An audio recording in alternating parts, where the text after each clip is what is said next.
All right, so here we have the Philadelphia 76ers. They just beat the Miami Heat. In this video, I am going to discuss who I think is going to win the series. And there's some factors that we have to take into account. The Sixers are playing Knicks. Obviously, the Knicks have had a better record this season, considering the Sixers were a playing team. But not really. You have to look at how clogged the Eastern Conference is. But the Sixers finished 47-35. The Knicks are 50-32. The 2-seed Knicks were actually only 4 games ahead of the 8-seeded Heat. And you just look at it, and you look at how far the Heat are from the Bulls and whatnot. But Celtics, Knicks, Sixers are close. And, look at how far the Knicks are from the Celtics as an example. If you look at games behind the Celtics, the Sixers are 17 games behind the Celtics. But the New York Knicks are 14 games behind the Celtics. And I feel like anyone who says that the Celtics aren't going to win the Eastern Conference is a little delusional. I'm a Sixers fan, but the Celtics are winning out the Eastern Conference. But I think that what makes me so glad to have the Sixers as a 7th seed is that we can at least end the third-round drought because we don't face the Celtics for a while. And I feel like there's that going on too. But not only that, the Sixers have real momentum on their side. Momentum is a real thing. If you're winning a lot of games and you're getting back into your rhythm, Joel Embiid came back in the game against the Thunder, and the Sixers have won their last 9 games in a row. They have even gotten some wins without Joel Embiid that were impressive. But when Joel came back, they beat the Oklahoma City Thunder. The Oklahoma City Thunder, by the way, is the best team in the Western Conference. And I feel like it's going to be Thunder or Timberwolves that would take on the Celtics in the NBA Finals. But, again, then they beat the Miami Heat by that exact same score. They beat up the Grizzlies. This game Joel was out for, so it went into multiple overtime periods, even though it was against one of the worst teams in the NBA. And I guess beating the Pistons isn't that impressive, even when it's by 18 points. But then they smoked the Magic and the Nets. And now they just beat the Miami Heat. 9 wins in a row. The Sixers actually did a pretty good job to some degree holding their own without Joel Embiid. They got this win over the Clippers, and they probably should have won this game against the Clippers right here. And obviously it's been tough because the Sixers have had, a lot of difficulties without Joel Embiid. But that's the thing, without Joel Embiid.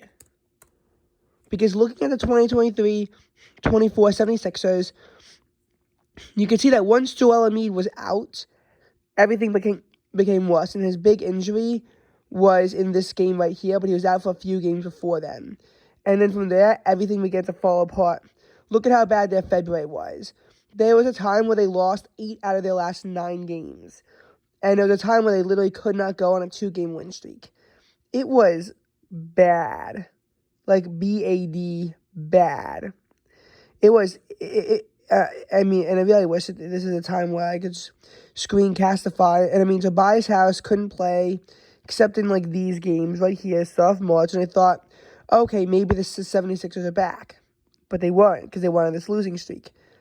And then there were multiple points in March where the Sixers would lose 5 out of 6.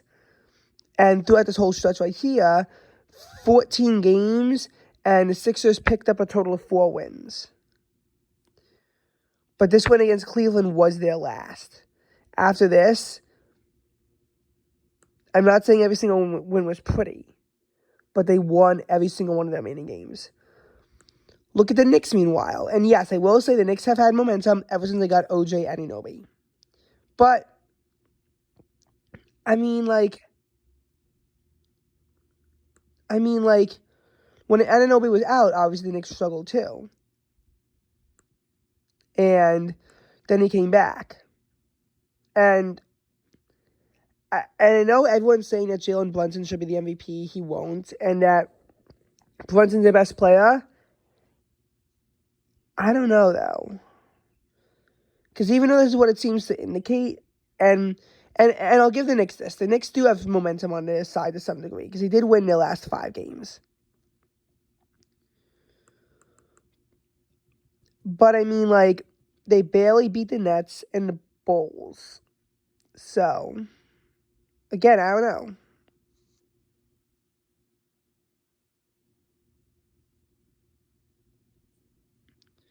Like, I don't know. Because you have to look at Brunson, too, when the Knicks were struggling.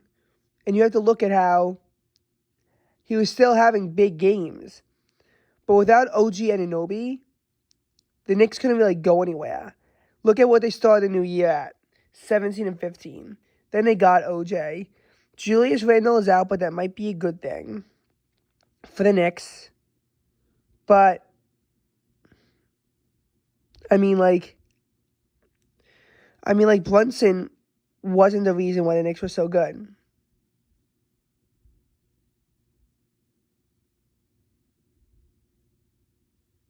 And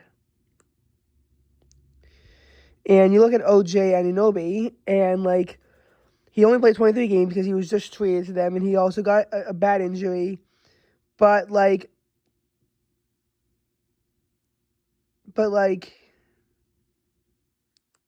he had a big impact on the team. And I mean, I know he only had 14 points per game, but in a way, I don't really care that much. Anunoby is the guy to be scared of as a Sixers fan, not Brunson. I think Brunson's overrated, but Anunoby, he's the guy I'd be scared of. And I think that you look at it, and you look at the Knicks, too, and I'm just not so convinced. I think that Joel Embiid is back, and he looks unstoppable. He looks unstoppable now that he's been fully rested. And we look at the 76ers record with Embiid this season, and with Joel Embiid, the Sixers are 31 and 8. Without 16 and 27. But with 31 and 8. They be ahead of the Celtics right now at this rate if Embiid played every single game. I'm not saying that's true, but if Embiid didn't get injured, the Sixers are easily the second seed. Easily. And possibly the first seed, too. Embiid's been playing lights-out basketball, and I don't exactly see how you can do that.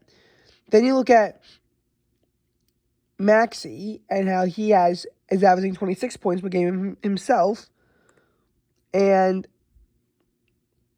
like, obviously Embiid is a ball hog, but and Knicks hasn't been signing that, but like if they have Buddy Hield in the game, they could obviously push it wide open to him. But again, to a degree, I don't really care that Embiid's a ball hog, because we have a head coach, a good one, Nick Nurse. One is willing to make in-game adjustments, unlike Doc Rivers, who did not know what he was doing. I feel like Nick Nurse knows what he's doing enough that it's a real head coach. And this is also where I take us away from the land of showing stuff on my computer and into, like, more of my personal thinking. Because I do have thoughts on this. People have said that the 76ers are like the Dallas Cowboys of the NBA. Regular season merchants that cannot ever do anything meaningful in the playoffs. And to a degree, I agree. But there's a reason why I feel like Cowboys fans who are thinking that they go somewhere this year, you know why their circumstances were different. Because even though the Cowboys are undefeated at home, you have to understand how Mike McCarthy was terrible at in-game management, sort of like Doc Rivers, you know. I think that the two coaches are very similar. Yes, they both won a championship because Rivers won its 2008 NBA Finals with the Celtics, and what's his name? And And Mike McCarthy, he won Super Bowl 45 with the Packers. But they're not great coaches. They really struggle with in-game management decisions. Like, you go to official Jaguar 9 and you go to dumb decisions, there's a lot of them on Mike McCarthy. It's not exactly that he needs to be fired because they both have done good things to their teams to make them so good, but whenever they have big moments, they tend to choke. There's a reason why the Cowboys always choke in the playoffs. It's because you have coaches like Mike McCarthy. The Cowboys really struggle against good teams, and, you think about it, yes, the Cowboys were undefeated at home, but they were the only team with a winning record that the Dolphins beat all year. That's embarrassing. And they really should have lost to the Detroit Lions. When they beat the Eagles at home, that was when the Eagles were really starting to struggle. And the Seattle Seahawks, I'm not impressed by them barely beating a team that was barely above 500 and wound up missing the playoffs. And if you want to cite the fact that they clobbered on the Rams, well, the Rams were not to be taken seriously at that time. The Rams were absolutely garbage at that time. I think the Rams, when they left the game, were a 3-5 team that made a run in the second half of their season that made them so good. But that wasn't the case initially. And that's the thing about the Cowboys. When you look at it, they beat up on the bad teams, but they really couldn't beat a good team. And you think of, Matt LaFleur, and he's like, and how good of a coach he is. Is LaFleur perfect at in-game management? No. But I think that LaFleur has really done a good job turning the Packers around, and is a big reason why I think that they were able to make that playoff push and almost make it to the third round. But I think that the fact that they even made it to the divisionals, given where they were mid-season, is incredible. And I think that the NFC North is going to be one of the NFL's most intense divisions, because I really do think that every single team has a chance, or at least, depending on how they draft, every single team should have a chance, if they draft correctly. But I think that in the case of this,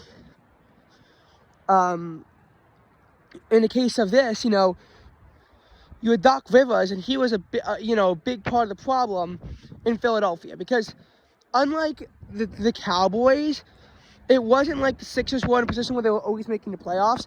There were times the Sixers had like a long playoff drought.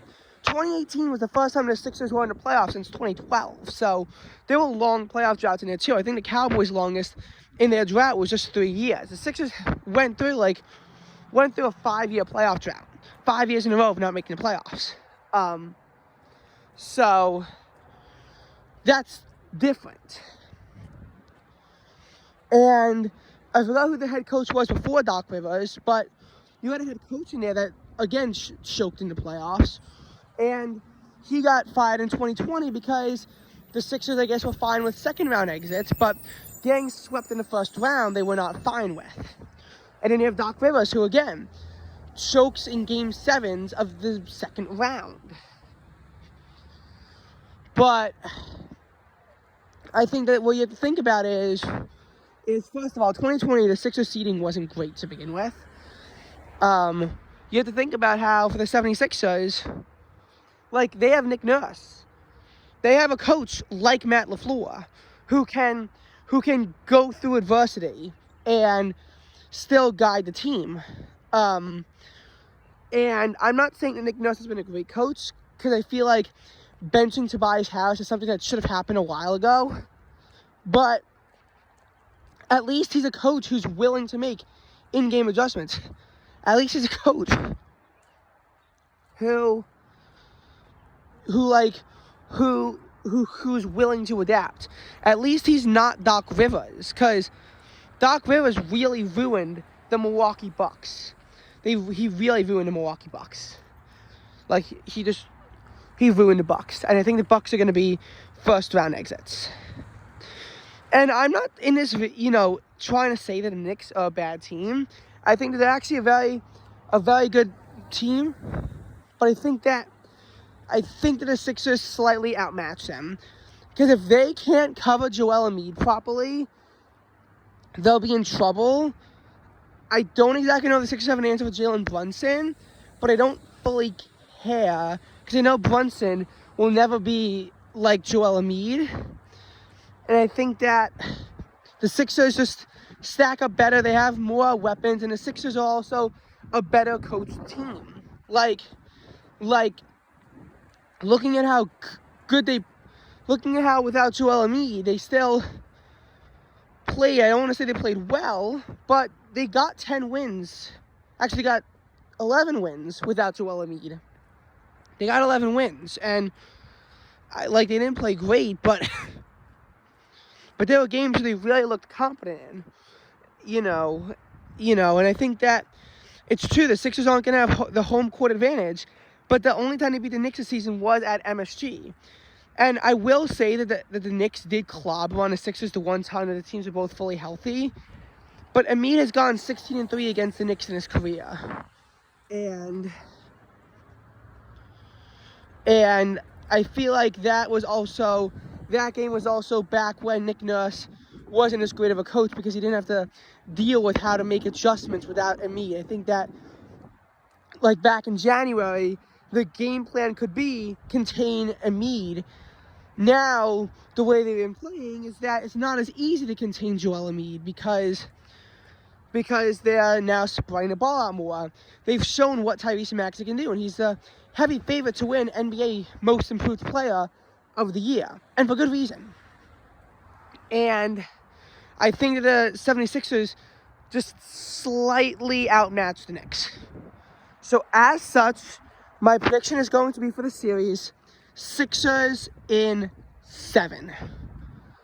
I think the Philadelphia 76ers beat the New York Knicks, and the series goes the full distance. I'm actually pretty happy with this for a few reasons.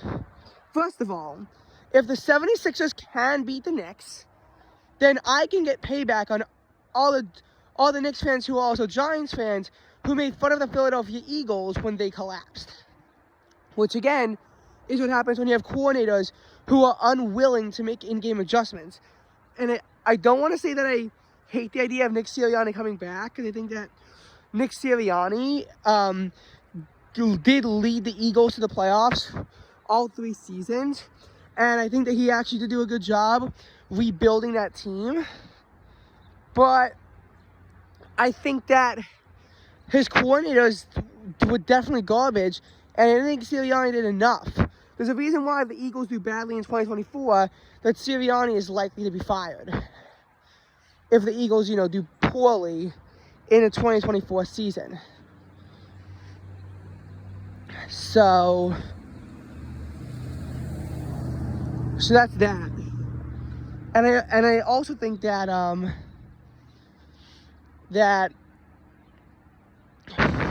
I just think that that they're having to live through all those Giants fans bullying me for weeks.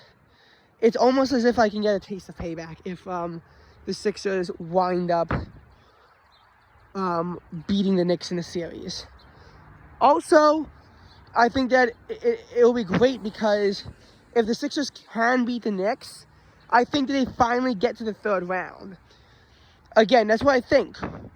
If the Sixers and the Knicks are 2 teams that haven't made it to the conference finals in over 2 decades. But in terms of playoff experience, the Sixers have the edge, because they made it to the playoffs the last 6 years. The Knicks, yes, it's their 3rd appearance in 4 years, but 2021 they were a first-round exit, and that was their first time making the playoffs since 2013 to begin with. So in terms of playoff experience, I think that the Philadelphia 76ers hold the edge over the New York Knicks. I think that whoever wins the series, it'll be a cakewalk for them against the Bucks or the Pacers. The Bucks, again, are just not a very well-coached team. They're not a very good team right now with Doc Rivers as their coach.